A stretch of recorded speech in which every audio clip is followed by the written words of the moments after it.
Welcome everyone to the South Asian Women in Higher Education or SAWHE Network's exclusive event celebrating South Asian Heritage Month 2026, and this year's theme is Unity in Diversity.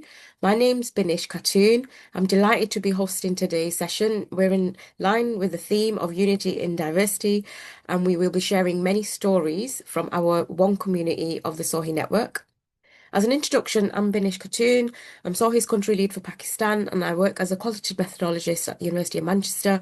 I'll be hosting today's session along with Sayema, Rahman Khan, founder of SAWHE, and it's a real pleasure here to welcome you all in this space today. So in today's session, we're bringing together four amazing South Asian heritage women from our inner circle from four different South Asian countries to share their stories, highlighting the power of diversity, but also how we're all united through our stories and our voices. So the session is in three parts.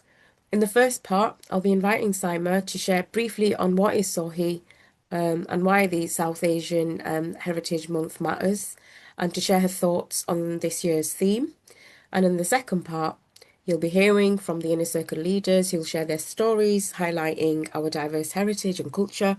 And finally, in the third part, I will be asking one closing reflection question to each of our Inner Circle leaders. So without any further ado, I would like to hand over now to Sayema for the first part. Thanks, Binish, for the excellent introduction. Hello, everyone. I'm Sayema, founder of the SAWHE Network, and I currently work at the University of Manchester. And it is my absolute pleasure to co-chair today's session with Binish and welcome you all to this event as we celebrate the South Asian Heritage Month. Today's session is an opportunity for us to come together, listen to lived experiences, celebrate our diversity, and reflect on the power of community of our incredible South Asian heritage women at UK universities.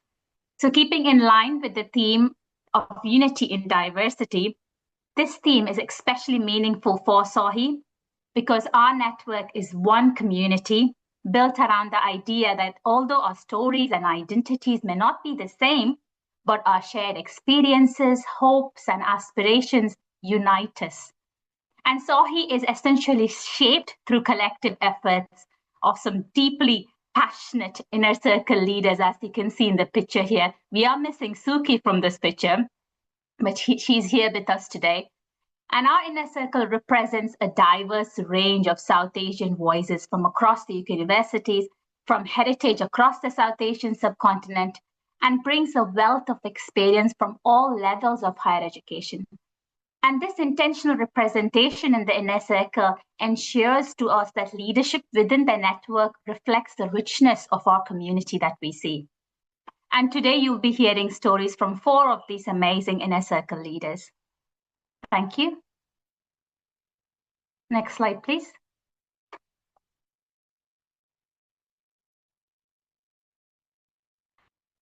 So what is SAWHE?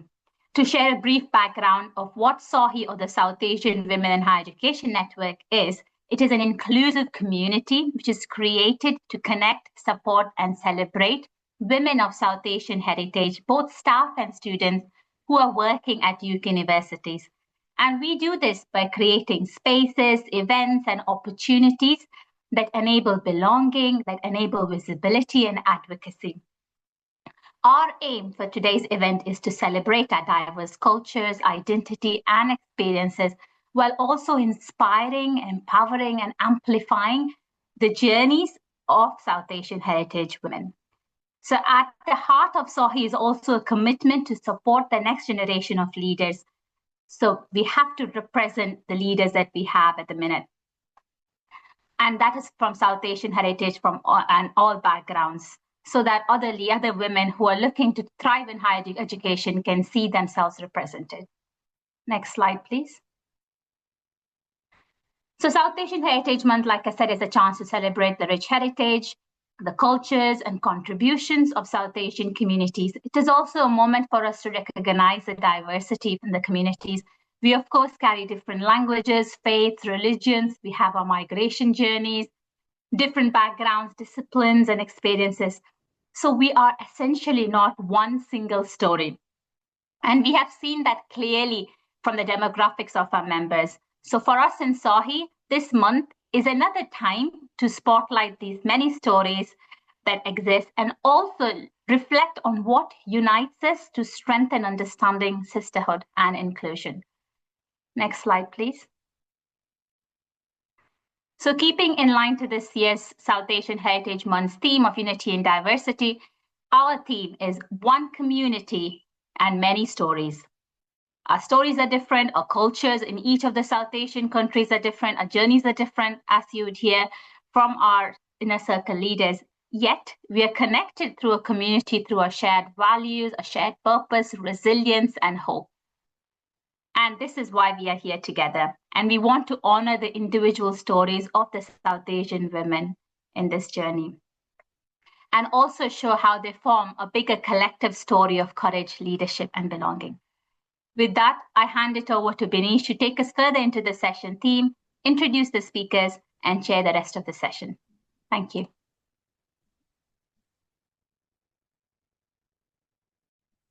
Thank you, Sayema. That gives us such a meaningful frame for today's session. We'll now move into the heart of the event, which is leadership journeys, our stories. So in this section, we'll hear personal reflections from members of the SAWHE Inner Circle, each representing a different South Asian country on a different professional journey as well. So each speaker will share a reflection on their background, identity, their career journey, the challenges and achievements that have shaped them, and what community and representation mean to them. We'll hear from Sangita Pokhrel, SAWHE Nepal lead, Rashmi Danwaththa Liyanage, SAWHE Sri Lanka lead, Dr. Sana Malik, SAWHE Spotlight lead for Pakistan, and Dr. Sukhvinder Bamra, SAWHE India lead. Every story is unique, but together they'll tell a bigger story. So I'm delighted now to invite our first speaker, Sangita Pokhrel. Sangita is a lecturer at York St. John University and SAWHE's Nepal lead. She's going to share her story and her journey from Nepal to UK higher education and the importance of confidence, belonging, and intentional community. Over to you, Sangita. Thank you, Binish. Thank you so much. So hi everyone, myself Sangita Pokhrel, as Binish has already said, my profile, but again, I'm a lecturer in Department of Computer Science and Data Science, and I'm also leader of Paragon Research and Innovation group at York St. John University. So this is a story about a small village in Nepal to the UK higher education. So even though we are a one community here, like Binish said earlier, we are sharing many stories, and this is my story. Binish, next slide, please. So I was born and raised in Nepal. I would say a small village because I had to walk for like 1 hour to reach to my school. I belong from a middle class family where my dad is a primary math teacher. He really wanted to go to higher education, go to university, complete his or do his master's degree so that he can, uplift himself and our families. And then that's what he wanted to become. Talking about my mother, she did not even get a chance to go to school, and because of that reason, they really wanted us. We are three children, three siblings, and then they really wanted us to do something in education field, and they always supported us whatever we want in our journey, right? So from my childhood itself, I became independent in my early stages. When I was in, I think 14 or 15, I had to move. I had to live away from my family, away from my home, because the school that I was going, it was only till grade 8. And from grade 9, I was by myself, renting in a rented room in a different city, far from my house, and that's where my journey started. About leadership, I would say, because from that moment, I was leading myself. I was doing on my own. So the real spark happened when I started my journey from Nepal to UK for my higher education. I'm the youngest one in my family and the first one to move abroad, complete my master's degree, and working in the higher education field. And at the moment, of course, I'm leading I'm also a community leader, leading a couple of communities, a couple of organizations, and participating in different organizations. You can see different pictures here. Sometimes I'm leading the research group, and somewhere you can see myself teaching my students in Makerverse. And this one that you can see, that is from the Aurora program, which I have attended 5-month leadership program in UK higher education. So this is my journey in a nutshell. Next slide, Binish. So when I think previous one, when I was a student, when I was a student I came here in 2022 to do my master's degree. And when I was a student, I started looking for the possibilities, looking for the opportunities, building that confidence. Of course, there were lots of hurdles, lots of challenges, like, moving off-road, having that lack of confidence. I did not have that confidence at that time. I was a bit hesitant, and there were lots of challenges. But despite having that challenges, I always looked for the possibilities. I always look for the opportunities, and that's where I got a chance to work in one of the research when I was a student itself. And that's the sparking moment from in my career. That's where I got a chance to understand about the higher education, have an interest in research. And then I also worked in the student union. I worked as an ambassador, and these different things have shaped me to the person which I am become at the moment. So Nepal mostly we recognize as Mount Everest, the highest peak of the world, and that's why we can see. I have made it from my base camp to the different peak. Of course, there are different hurdles and so on.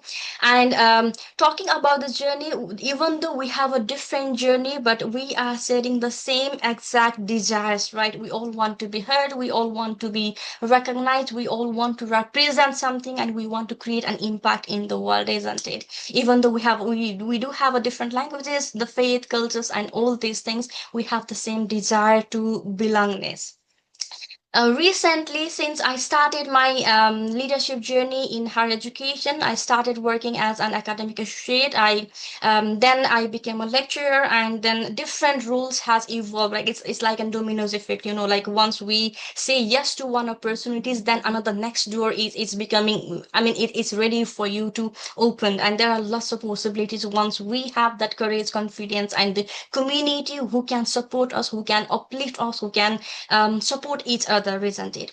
The first picture that you can see here, that is from last year in Cambridge. I was hosting one of the conference from Society of Network Engineers in the UK, and the second picture is from I led and organized one cyber defense hackathon in this last month in collaboration with multiple universities. So these are some of the examples that I do apart from teaching, apart from research. I do organize events, I do lead community events, and so on. Next slide, please. So like I said earlier, I also faced like all of us, I also faced different challenges of moving abroad, isolation, cultural disconnect, cultural shock, I would say.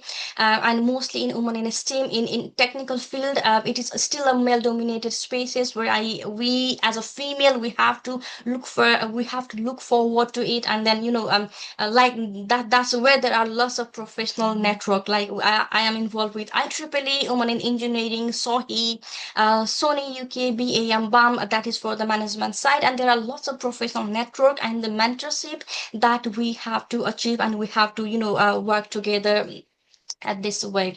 Opportunities, again, it is not just adding up, they do multiply once you have that courage, confidence, support system. And then once you're working on that thing and saying yes is one thing that has really helped me. Can you still hear me? Bluetooth mode.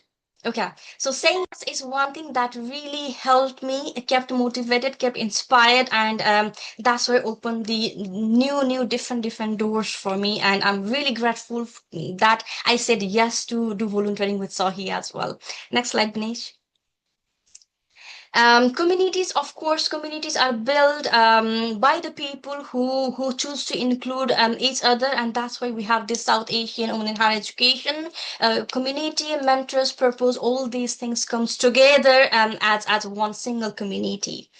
And my last slide, Binish, thank you. Okay, so the first picture that I have put this intentionally. That is single person. That is you, or that is me. Just one person here. And on the right side, if you see, once we open the door for others, that's where we have the diversity. So the theme here is unity in diversity. If we are already in that positions, I do feel that we should open the door for others, like somebody has done for us. That's how we move ahead with the community. And this is where I would like to end here, with the theme unity in diversity. Thank you. Thank you so much, Sangita, for that thoughtful reflection. And, I just didn't want to stop hearing about your journey from Nepal to UK. And hopefully one day we can invite you back to share more details about how that experience has been for you. And I really, really like this illustration on opening the door to diversity. Thank you so much for sharing this with us. Yeah, and if you want to hear more about Sangita, hopefully in the future, maybe Sohi will dedicate more time to listening to these journeys. I'm now going to invite, by the way, well done for sticking to the 5-minute challenge. I'm now going to invite Rashmi, Danwaththa, Liyanage. Just give me a second, let me change the slide. So Rashmi is a PhD student at Liverpool John Moores University and SAWHE's Sri Lanka lead. Rashmi will share a 5-minute reflection titled The More Challenges, the Stronger I Became. Over to you, Rashmi. Thank you very much, Binish. So shall we move on to the next slide? Yes, thank you.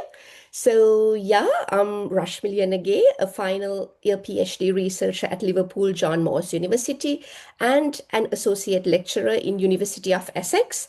Really enjoyed listening to Sangita's story. So today I will also be sharing my unique journey to leadership. So let's move on to the next slide, Binish, if you can. Thank you. Thank you. Yeah. So talking about my background and identity, I embody multiple overlapping identities as an academic, a woman, a mother, and the only daughter of my parents, and a Sri Lankan British woman. Each of these identities has shaped my experiences and perspectives. So talking about my upbringing, I grew up in Colombo, Sri Lanka, in a police family. My father was a gazetted police officer deployed in war zones up north in Sri Lanka, away from home for long stretches. And I think I learned a lot about resilience just by watching him doing that. And I was educated at 2 convents, one Methodist and one Catholic, even though my own family was Sinhala Buddhists. I lived with my parents and grandparents. They were very supportive, but never strict at all, even about my education. So if I'm very honest with y'all, I was just an average child in the classroom, even, yeah, only being known for dancing and aesthetic subjects. So yeah, let's move on to the next slide. So yeah, navigating ebbs and flows. So yeah, after my A levels, I won a full scholarship to a reputed university in South Korea. That was the real exposure to the wider world. But there I faced bullying and exclusion from a few fellow students. So I left South Korea before completing the degree. So that was my first real challenge in my life. And actually, that taught me a lesson which I still live by. If I don't fit in, I quit. It could be heaven or a royal palace or maybe an all you can eat buffet. If I don't belong, I'm heading home. So I gave up my formal education completely after that. Then I started volunteering in deprived schools purely for work experiences. And then unexpectedly, I found a real passion for teaching. That passion carried me into a teaching position in an independent girls' school in Colombo. Then I got married and migrated to the UK. So let's move on to the next slide, Binish. So, yeah, thank you. So yeah, then I started my first degree while I was going through fertility treatments. I loved studying despite of everything. I remember I once submitted an assignment while I was going through a loss of pregnancy because focusing on my studies helped me to survive bad times.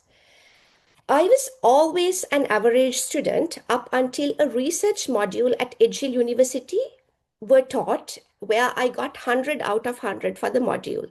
That's where the real turning point was.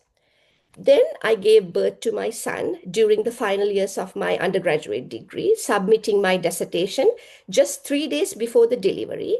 And it was indeed challenging times, but I was awarded for the best dissertation of the faculty, scoring 99%, alongside the faculty top award at Edgehill University in 2019. Both awards at once. Thanks, Sana. So, yeah, let's move on to the next slide.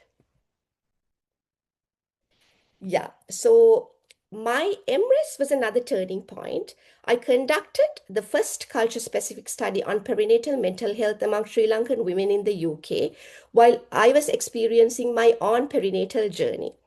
It was a privilege to research within my own Sri Lankan community because it is a group that has been significantly neglected in British demographics.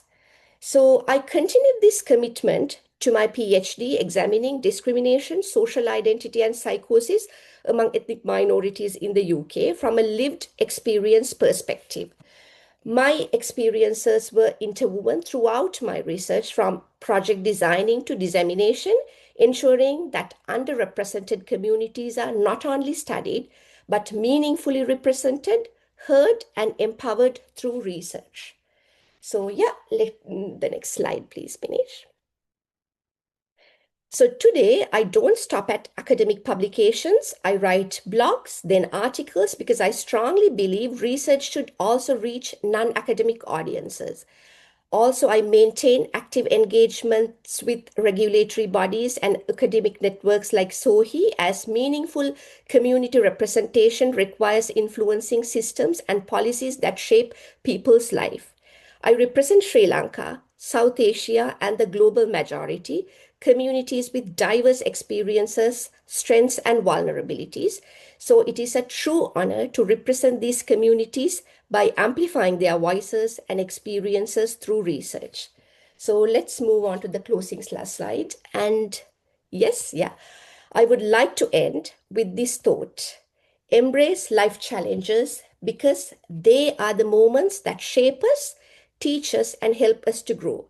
After all, a life without challenges would be a book without a story. Thanks for having me. Thank you so much, Rashmi, for sharing such powerful and personal and honest journeys with us. Honestly, it's truly inspiring and empowering to see that you've been through so much and still you got to where you are today. And again, same, would love to hear a lot more from you, maybe at a future session where you can share more about your journeys. And I know you feel this is a safe space. Oh, So thank you. And I have thank also you. said to you that your personality and laugh is very contagious. Oh, So thank you're already you. making me feel really happy today just being around. Thank you, Thank you. Vinny.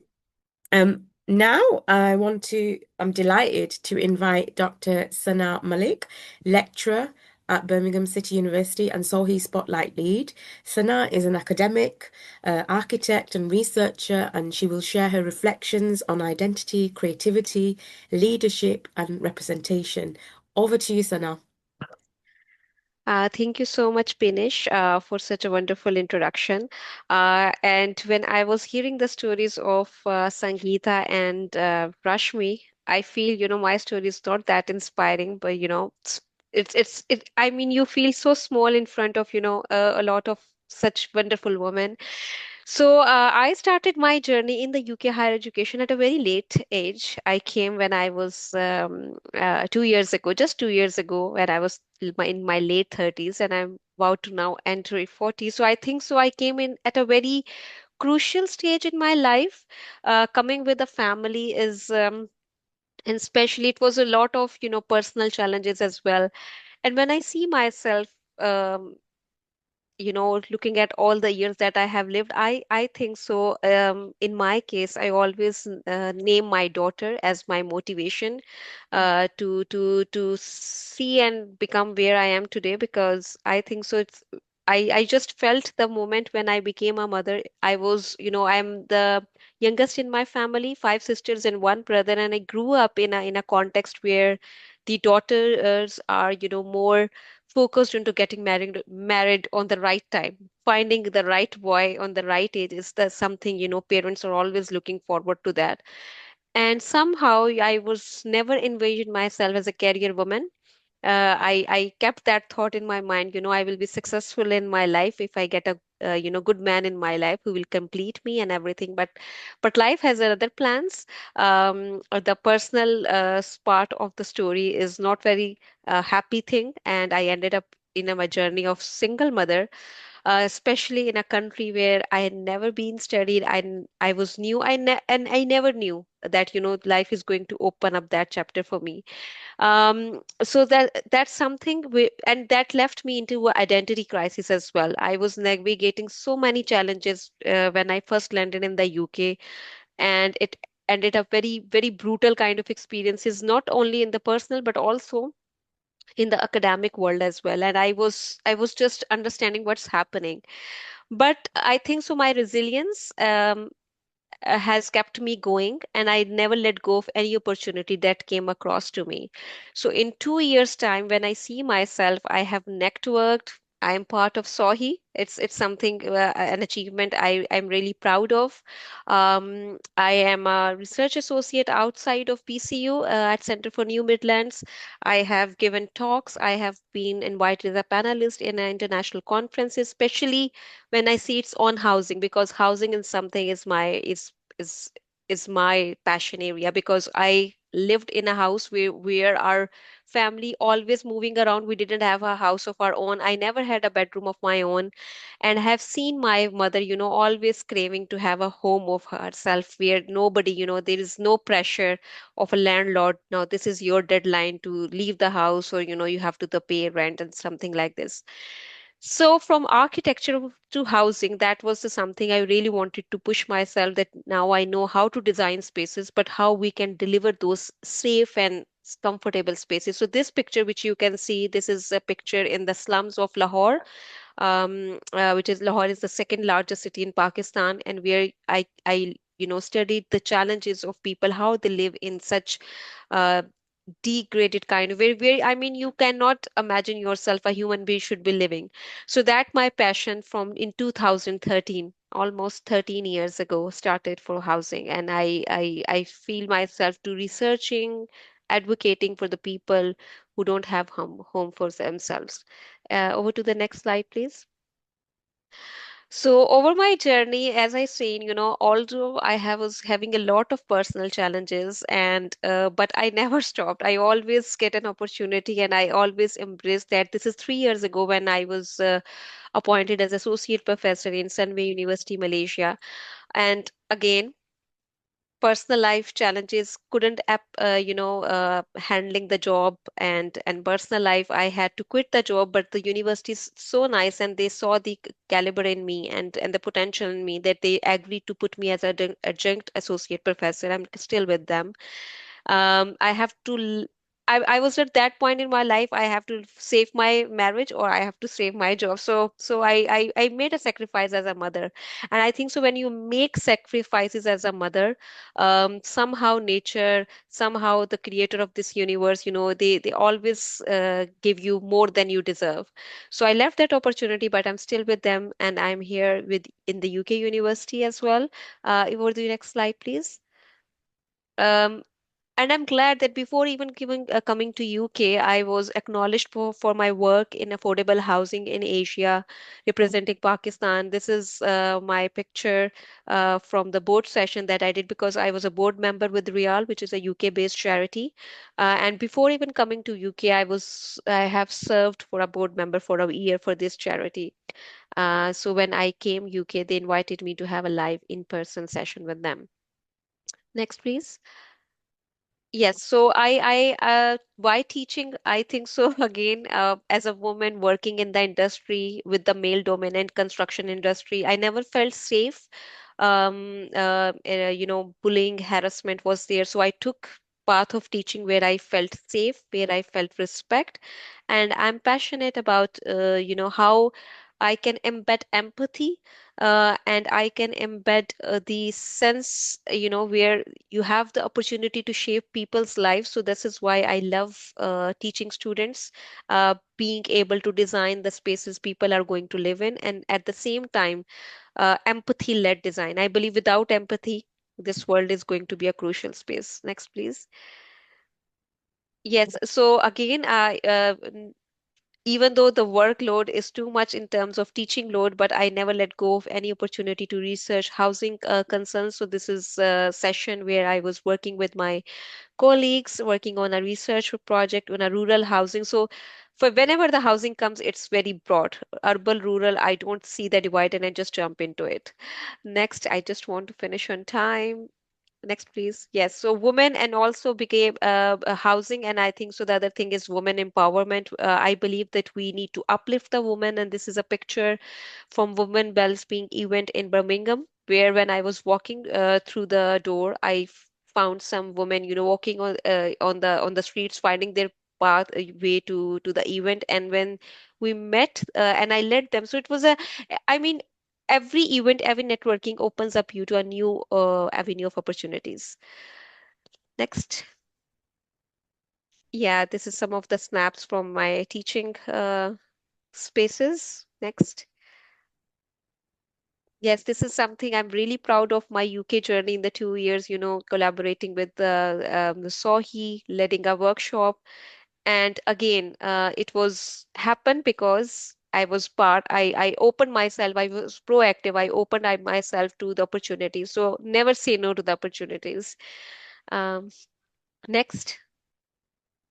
And this is happened because I was part of Sohi. I was given a push. I managed to invite so many leading voices in the empowering the women empowerment at the higher education, from from Gypsy Traveler, from Indian context, from South Asian context, from Black heritage. Everyone was part of this room and was felt so much belonged in the space that we have created as a part of a research project for the underrepresentation to the inclusion for the global majority women. Next. Yes, again, housing talks, again, housing is a political thing. So I was invited by a rising political party in Birmingham to share my thoughts on how we can provide affordable housing in the region. Next, please. Yeah, again, some of the snapshot, again, part of the conference. Yes, so I think so. I will close my talk over here, and I feel blessed for all the troubles that I had in my life. This is that they had made me where I am today. Thank you. Thank you so much, Sana, for such a rich and thoughtful reflection on your journey.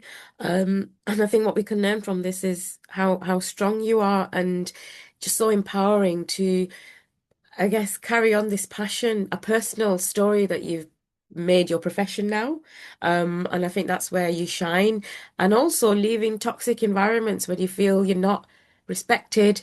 It doesn't feel like a safe space anymore, but you don't leave your passion, you carry on and you find another space. So honestly, again, and I'll say this again, we want to hear more.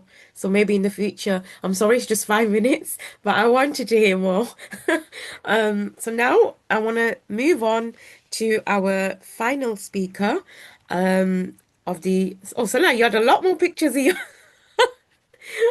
Okay, I want to move over now to our final speaker, Dr. Sukhvinder Bumrah, also known as Suki. Suki is a senior lecturer at the University of Kent and SAWHE's India lead. She will share her journey in pharmacy, research, leadership, collaboration, and representation. Over to you, Suki. Thank you, Binish. Next slide, please. I think this is a really nice way to start because my research is in natural products. So I'm Suki Bamra, Senior Lecturer in Pharmacy Practice at the Medway School of Pharmacy, which is University of Kent, and we're soon to be the LAYS the 1st of August, which is the London and South East University Group. So there'll be a big merger with Greenwich, which would be interesting. So my journey, if we could move to the next slide, please, Binish. My journey started when I did my undergraduate pharmacy degree, Master's in Pharmacy in Leicester at Danwaththa University. And when I look back at it now, it was probably the best time of life when there was the least amount of responsibility, although the pressures and the stresses of getting the degree. That was the only thing that we had to do at that point, was to complete the degree and become a pharmacist. So I finally registered as a pharmacist in 2012. And during my training year, during that year, I got a call from one of my lecturers who I'd done my undergraduate research project with. And he said, Suki, when you did your final presentation, you left a poster up. There was some interest from academics that wanted to sort of continue some of your research, and we wanted to know if you'd want to do a PhD. And I clearly said, absolutely not. I've trained 5 years to be a pharmacist, and that's what I'm going to do. And he said, I think you should just consider it. I think you'd be really good.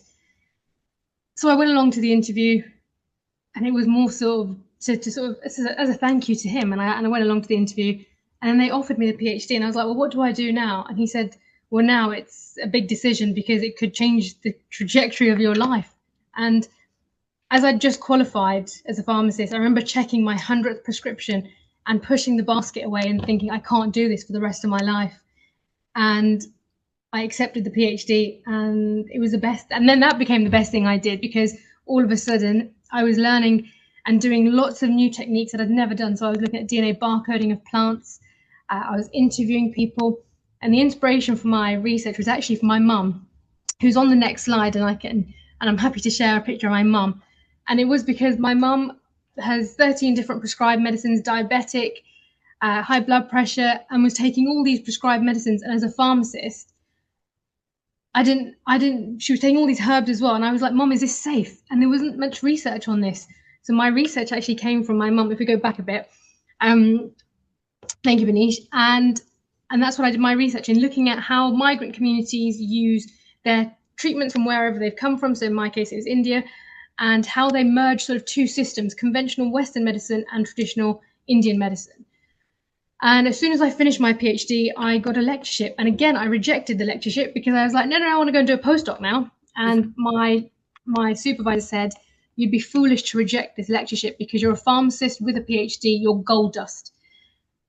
And I was like, oh, okay. So I went on and did this PhD. So there's a bit of a pattern, isn't there? I've not planned any of my career, and it seems to just, the opportunities have just sort of come along. And it's been an incredible journey. And I then sort of, during my course as lecturer, moved on to senior lecturer. I've had lots of various sort of leadership roles, from leading OSCEs and assessments to admissions. I work for a parliamentary group, advisor to a parliamentary group. So we're trying to push for change to get complementary therapies into the NHS. And most recently, I've been given a role on the General Pharmaceutical Council's practice committee as a registrant member. And so lots of prestigious roles that I'm really proud to sort of represent as myself. If you move on 2 slides, please. And this is probably my biggest fan, my dad. So this is the day I got my PhD, and he's there with his fancy camera because he was a photographer. One of his weekend jobs was a photographer. And my journey really does come from much more sort of humble beginnings, in the sense that I was born and brought up in Birmingham, so nowhere as exotic as the others. And I remember when I moved to Kent, I'd gone out with a friend, and somebody in the restaurant said, oh, you're exotic. Where have you come from? And I looked at them and I was like, Birmingham, because I didn't come from anywhere far and wide, and I was just from Birmingham. And he was a bit surprised at my response. But my dad was 9 years old when he came from India, and he's probably had the hardship and the struggles that some of you guys might have faced. But for us, they worked 7 days a week, 3 jobs, to give us the lifestyle that we could have. And we worked really hard. And I remember there was a point when I was doing my master's, my degree, and I said, Dad, I just can't do it anymore. I don't want to do it. I can't do it. And my dad said, that's absolutely fine. It's okay. He goes, but I've had to work like a donkey 7 days a week. And you know what? I never needed to be told again. I never needed to be, it was never pushy. They were never forceful about, you must achieve this, you must do that. And I think that's where the drive comes, that actually they have worked so hard to give us the life that we have. And I want to make them proud. And the day I got my PhD, he had a pen printed with Dr. Suki Bamra, so that was pretty awesome as well. And I keep that in my desk here at work. Next slide, please. So some of the challenges that I've really faced, being in pharmacy, you think I should be working either in pharmaceutics, in drug delivery, in public health, but my passion was natural products. And one of my sort of senior advisors had said, oh no, you should drop the natural products because there's no money in it. You're not going to make a name for it. You should let it go. But actually the defiant part of me was like, no, I'm going to make a name. And I really have. And today I've got my own research group and we're doing really well. So some of my challenges have been that imposter syndrome, feeling sort of really isolated, where to go. I didn't have a figure to look up to. I've not had somebody that I could say I could assimilate to and say, this is where I want to be and this is where I want to go. And that's where I think SAWHE, being part of SAWHE, we can make that change. We can be that figurehead for others to sort of say, hang on, if she can do it, I can do it. And we can, and like you said, Sangita, open the door for others as well, because we didn't get here on our own. Next slide, please. So my research group has grown. I've got 7 PhD students currently that I'm supervising, with a whole range of projects looking from at mental health in migrant communities to nutrition advice in pharmacy, and sort of how we can integrate complementary therapy, so herbal medicines, into sort of more mainstream medicine. And that's kind of where I do my research. Next slide, please. And I think community and representation, if you asked me before I joined SAWHE, this is what I would have said. This is what it represents, is my network, the people I collaborate with, different industry and institutions, and the partners that I work with. And I think this is what I would have thought was my collaboration, my network. And it's really important to have this. But if I can go to my final slide, I think what being part of SAWHE has taught me is the community and representation. It's made me think about where I've come from, my own heritage, who I really am, and what is the legacy that I want to leave. Is it just being part of Big Pharma? Not really, no, because that's not something. But what we do, and on the way we work in these privileged positions as an academic, as a senior lecturer, we really do shape the lives of the future generation, and we inspire the next generation. And I'm really grateful to be in that position. So I'm always really grateful for my job, and I feel very blessed to be in the position I am. And I think being part of SAWHE just opens up so many more doors, because what I felt that day we had the launch event was, I'm not actually alone. There are other people that have the same challenges and the struggles, and there are people I can look up to, and there are people that I can seek mentorship from. But also, we're in that position where we can help to inspire and mentor the next generation too. And I think that's really important, and where I see us moving going forward. I think it's really important to work collaboratively with others, because alone we can't achieve what we can together. So I think we can make that change, and we will going forward. So that's me done. Thank you. Thank you so much, Suki. Honestly, I was listening to you and I think I can relate to you the most, being asked where you're from. And for a long time, I've said, oh, I'm from Manchester with a Mancunian accent. But you're looking at your parents and you look at your grandparents and no, actually, I'm from Kashmir in Pakistan and this is a struggle and this is how I've got here.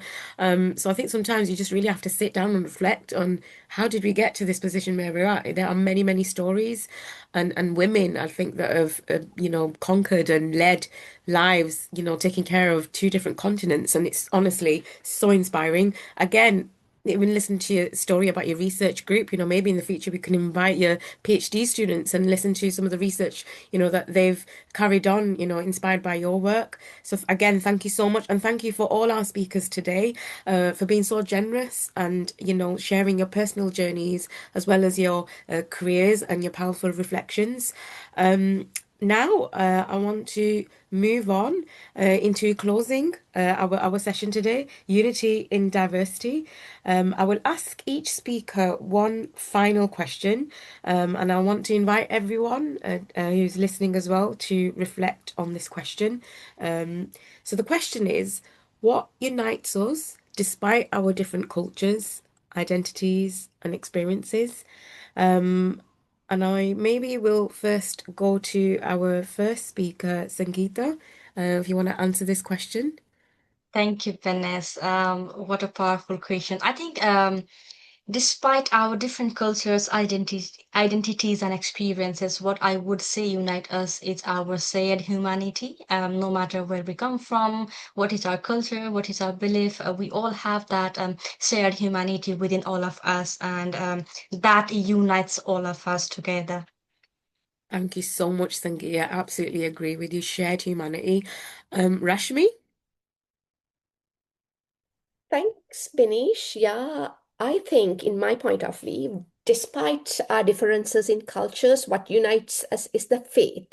Whether we are Muslim, Hindu, Christian, or Buddhist, each of us from South Asian cultures weave faith into our daily lives. It offers comfort, values, and provide a sense of belonging. And most importantly, it builds self-control and resilience. So as women, our faith and values we have been raised brings us together and strengthen our sense of unity. So yeah, embrace our South Asian culture. So often I bring this example as rice plants. We are rooted in tradition, growing in margins, and rice golden, and we bend without breaking. So thanks for having me. Thanks. That's so beautiful, honestly. I might use that actually in the future. I'll quote you. So shared humanity and Exactly. faith, and where we come from and our roots. Great. I'm going to move on to Sana next. I think so. We share the same vision. We share the same future where we would like to see ourselves and also the future generations. We created the space, not just for us, but to inspire the next academic leadership, coming from the Asian heritage.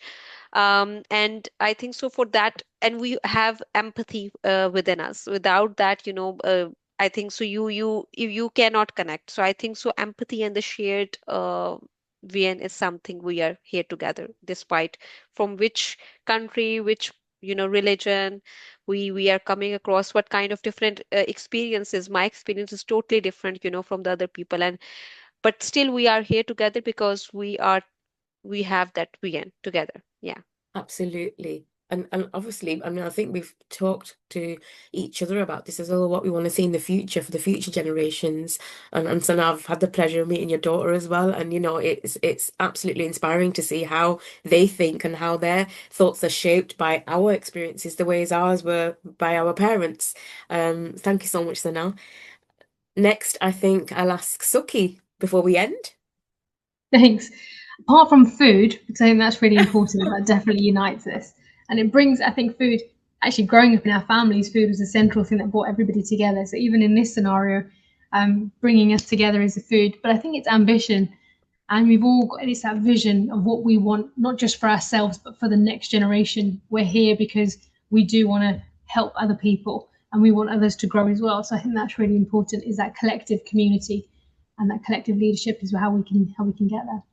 And I think by accident I went on to my last slide, but I think Suki, what you're saying is absolutely perfect for our South Asian Women in Higher Education Network, right? And this is what we all stand for and why we're so united and it's such a sisterhood, because this is what we want for the future generation and for everyone that's part of our community. So thank you so much, everyone, for sharing such beautiful reflection. It's been an absolute honor to get to know you all even more as well, because we all live so far away and we don't get the chance to speak at such deep levels. And really, today has reminded us that South Asian women in higher education are not just one single story. We're many stories, many cultures, many journeys, many struggles, and many voices. But we're also connected by that resilience, that community, hope, and desire for the future, and to make higher education a more inclusive for those who come after us. So, on behalf of SAWHE, thank you all for celebrating South Asian Heritage Month 2026 with us. We hope you leave feeling seen, connected, and inspired, and we hope to see you all soon. Thank you.